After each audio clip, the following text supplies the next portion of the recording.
Apa kabar pemirsa? Bertemu lagi bersama saya Yusli Hayanti dalam Warta Parlamentaria. Kami sudah menyiapkan beragam informasi seputar kinerja dan kegiatan anggota DPR RI. Inilah Warta Parlamentaria selengkapnya.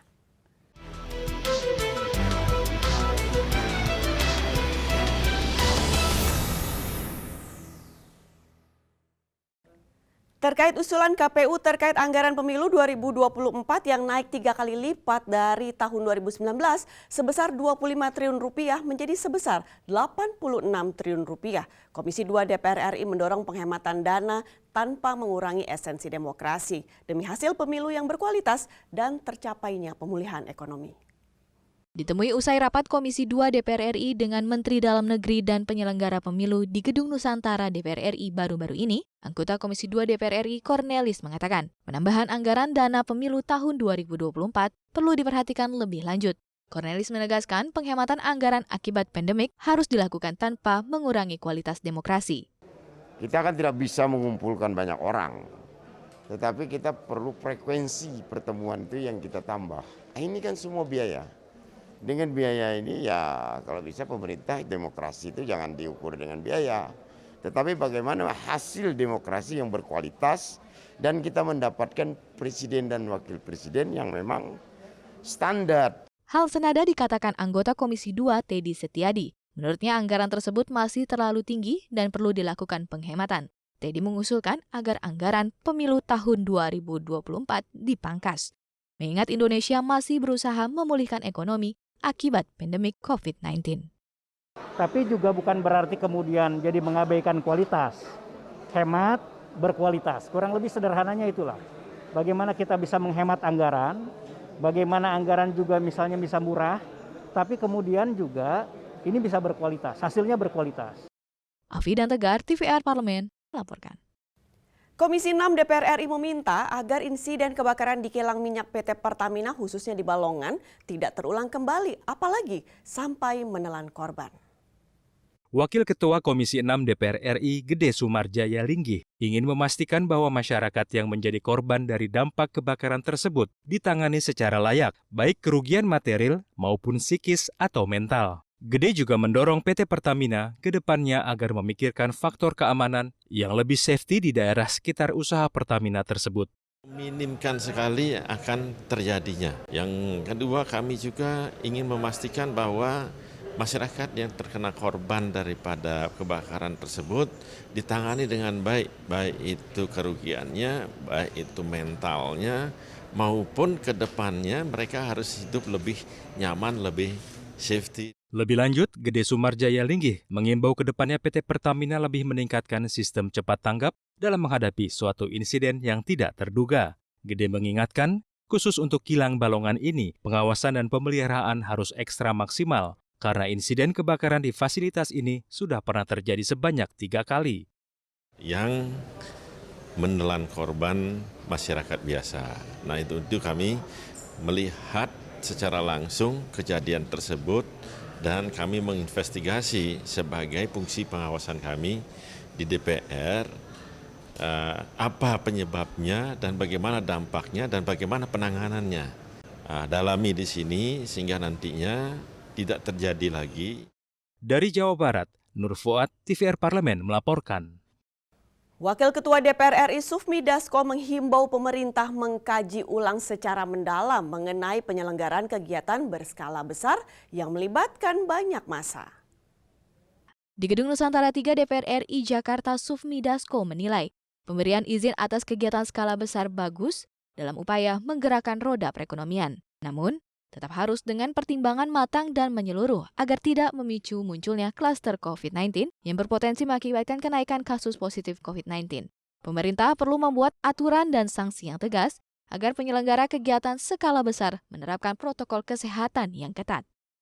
Pentaatan protokol kesehatan dan juga sanksi yang ketat untuk penyelenggara dan peserta apabila kemudian melanggar itu, karena biar bagaimanapun kita tetap harus mewaspadai. Wakil Ketua DPR RI Sufmi Dasko juga menyayangkan munculnya klaster COVID-19 di beberapa sekolah. Dalam penyelenggaraan pembelajaran tatap muka atau PTM, seluruh sekolah dihimbau mengetatkan penerapan protokol kesehatan selama PTM berlangsung. Nah, kemudian dengan adanya kejadian klaster sekolah ini, kembali kita menghimbau kepada sekolah-sekolah untuk tetap melakukan prokes yang ketat. Kemudian kepada orang tua, ini menjadi pertimbangan mungkin. Beberapa waktu lalu, Menkominfo menyatakan pemerintah memberi izin penyelenggaraan kegiatan besar dengan kewajiban mengikuti sejumlah pedoman yang ditetapkan. Contohnya, konferensi, pameran dagang, acara olahraga, festival konser, maupun resepsi. Zikri dan Denus, TVR Parlemen, melaporkan. Jangan kemana-mana pemirsa, karena kami masih memiliki banyak informasi lain dalam Warta Parlamentaria. Di antaranya datang dari Komisi 6 DPR RI terkait lahan di rest area 30% untuk UMKM. Setelah jeda berikut.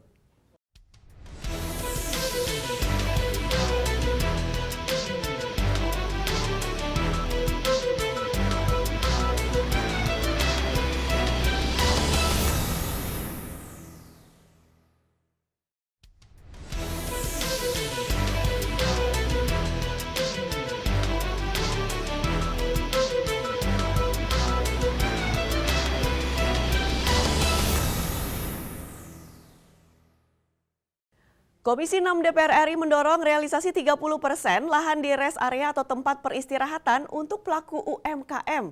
Kewajiban tersebut tertuang dalam Peraturan Pemerintah Nomor 17 Tahun 2021 tentang Jalan Tol. Ditemui usai kunjungan spesifik Komisi 6 ke Kabupaten Karawang, Jawa Barat, anggota Komisi 6 DPR RI, Daeng Muhammad mengatakan, aturan tersebut diberlakukan karena sebelum pembangunan jalan tol di Trans Jawa, banyak pedagang tergerus akibat pembangunan tol tersebut. Daeng menambahkan, para pedagang tersebut harus diakomodir oleh Jasa Marga selaku operator jalan tol dan disediakan di tempat yang strategis, sehingga ada perputaran nilai ekonomi dan keberpihakan kepada pelaku UMKM. Rest area ini harus menjadi skala prioritas juga mengakomodir pada pelaku-pelaku usaha kecil menengah yang ada di Kabupaten Bekasi, Karawang maupun Purwakarta.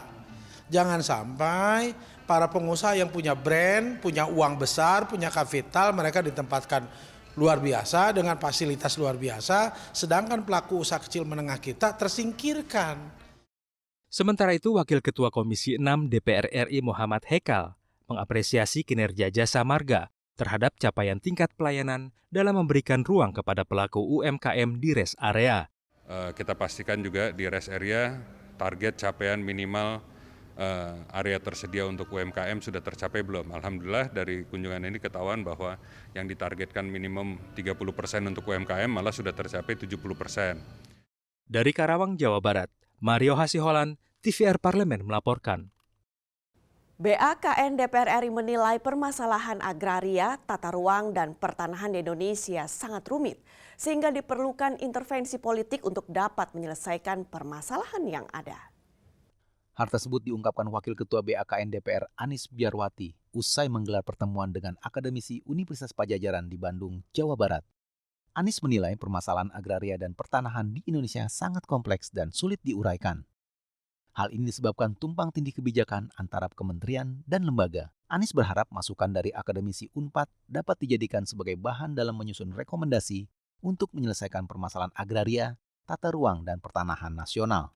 Tumpang tindih dan begitu banyak peraturan-peraturan tapi tidak terkonek satu sama lain, ini tentu menjadi salah satu bahan kita untuk bagaimana di persoalan ini ini bisa kita urai begitu ya. Dari kunjungan-kunjungan itu kita mendapatkan gambaran sedikit-sedikit sehingga nanti mudah-mudahan bisa kita berikan rekomendasi yang terbaik. Anggota BAKN DPR Muhammad Misbakun menilai permasalahan agraria, tata ruang, dan pertanahan di Indonesia disebabkan perubahan aturan yang tidak disosialisasikan dengan baik kepada masyarakat. Salah satunya penerapan kebijakan sertifikat digital. Untuk itu, BAKN DPR RI berkomitmen membantu menguraikan masalah agraria, tata ruang, dan pertanahan nasional melalui intervensi politik dan kebijakan anggaran. Ada sertifikat digital dan sebagainya yang membuat masyarakat juga itu mendapatkan sertifikat asli tanah aja susah, apalagi digitalnya. Lah inilah yang mau tidak mau harus diselesaikan oleh Badan Akuntabilitas Keuangan Negara di DPR ini. Dari Bandung, Jawa Barat, Andri, TVR Parlemen melaporkan. Komisi 6 DPR RI mendorong Bank BUMN menerapkan tata kelola perusahaan yang baik atau good corporate governance sesuai instruksi Menteri BUMN. Ditemui di Gedung Parlemen Jakarta, Wakil Ketua Komisi 6 Martin Manurung menyampaikan penerapan GCG di lingkungan Bank BUMN perlu diperketat, menyusul maraknya kasus penipuan serta hilangnya dana nasabah yang disimpan di bank pemerintah. Hal ini dikhawatirkan dapat menjadi presiden buruk serta menurunkan kepercayaan masyarakat kepada bank plat merah. Kendati demikian, Martin menilai hilangnya dana nasabah bukan merupakan kesalahan sistemik dari pihak bank, melainkan ulah oknum pegawai yang harus segera diusut secara hukum. Saya rasa itu kan bukan sistemik ya, jadi nggak ada hubungannya dengan masih aman atau tidak ya, gitu kan. Yang bisa terjadi secara kasuistis juga perbuatan individual ya nanti akan berhadapan dengan hukum. Anggota Komisi 6 Nevi Zuariana mengimbau masyarakat untuk lebih berhati-hati saat melakukan transaksi perbankan. Nevi juga meminta masyarakat berani melaporkan setiap indikasi pelanggaran maupun tindakan mencurigakan di luar prosedur yang dilakukan oleh pegawai bank BUMN untuk mencegah terjadinya penipuan. Jangan sampai sudah tertipu baru lapor ya. Kalau ada keanehan-keanehan dalam manajemen, keanehan yang tidak seperti biasanya, itu sebenarnya udah tanda ya. Untuk itu masyarakat harus ya melaporkan kepada yang berwajib. Elisa dan Aang, TVR Parlemen melaporkan. Pemirsa, kami masih memiliki banyak informasi lain dalam Warta Parlamentaria. Tetaplah bersama kami.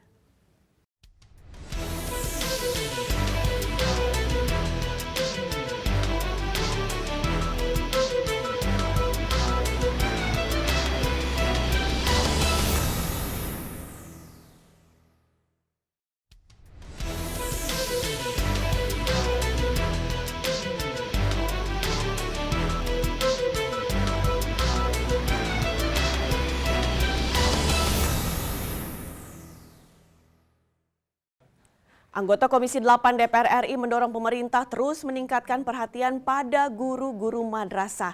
Masih banyak persoalan yang berkaitan dengan guru madrasah, diantaranya insentif dan in-passing yang masih menjadi kekurangan. Di Gedung Nusantara 2 DPR RI Jakarta, Endang Maria mendukung pemenuhan hak-hak tenaga pendidik madrasah dalam naungan Kementerian Agama. Karena ada perbedaan mencolok antara hak yang didapatkan guru madrasah dengan tenaga pendidik dalam naungan Kemendikbudristek. Perbedaan ini menjadi persoalan klasik dan harus segera diselesaikan. BOS itu juga seringkali terkendala. Belum lagi persoalan mengenai TPG ya, tunjangan profesi, kemudian in-passing dan sebagainya. Ini kan tertunda sangat lama sekali.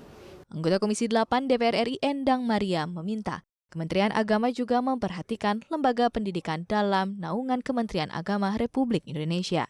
Aspirasi dari Perkumpulan Pendidik dan Kependidikan Madrasah Indonesia atau PPKMI akan disampaikan pada Kementerian Agama sehingga bisa segera dicarikan solusi terbaik. Sementara mereka hampir tidak mendapatkan perhatian yang maksimal dari pemerintah. Nah ini akhirnya di sana-sini muncullah selalu audiensi karena kekurangan-kekurangan tersebut. Ditjen Pendidikan Islam Kemenak tahun ini mengalokasikan bantuan senilai 233 miliar untuk pesantren, lembaga pendidikan Al-Quran, dan madrasah diniyah takmiliyah, mencakup aspek kelembagaan, SDM, akademik, serta sarana dalam bentuk bantuan operasional, insentif, dan bantuan lainnya. Vinita dan Rian, TVR Parlemen melaporkan. Komisi 3 DPR RI mengapresiasi kinerja Badan Nasional Penanggulangan Terorisme atau BNPT, khususnya pada masa pandemi COVID-19, karena dinilai aktif membantu pemerintah dalam sosialisasi vaksin kepada kalangan yang menolak vaksinasi.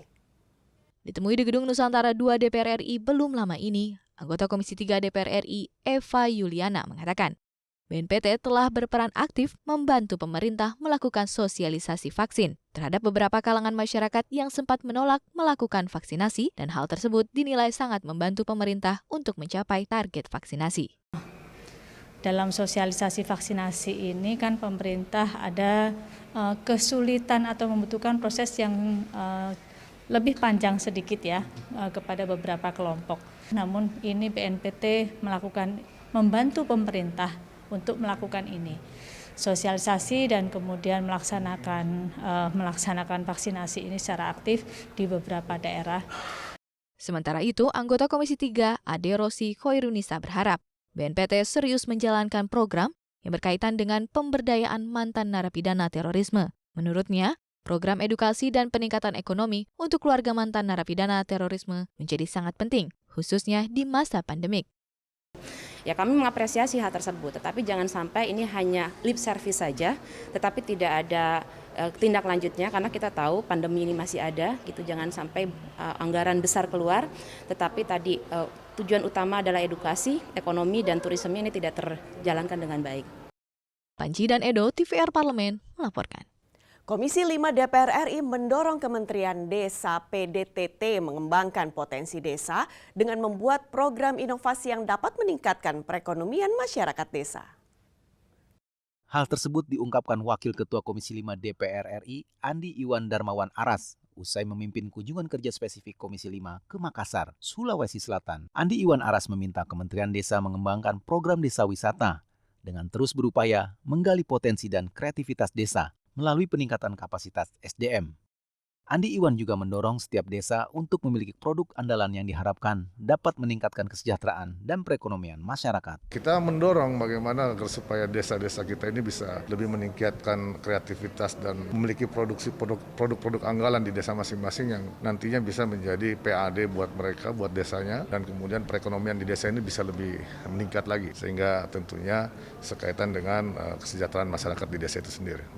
Anggota Komisi 5 DPR RI, Sada Restuwati, meminta Kementerian Desa dapat memanfaatkan alokasi anggaran yang kecil untuk membuat program inovasi yang bisa memberikan nilai tambah secara ekonomi kepada masyarakat. Bagaimana bisa menjadi buffernya desa wisata, bisa menyediakan produk-produk unggulannya, mengoptimalkan apa yang ada untuk disuplai, dijual di desa wisata. Inilah yang selalu saya sampaikan di kementerian, karena saya ingin dengan anggaran kecil ini bisa berbuat banyak untuk rakyat dan tujuan untuk mensejahterakan rakyat ini bisa tercapai.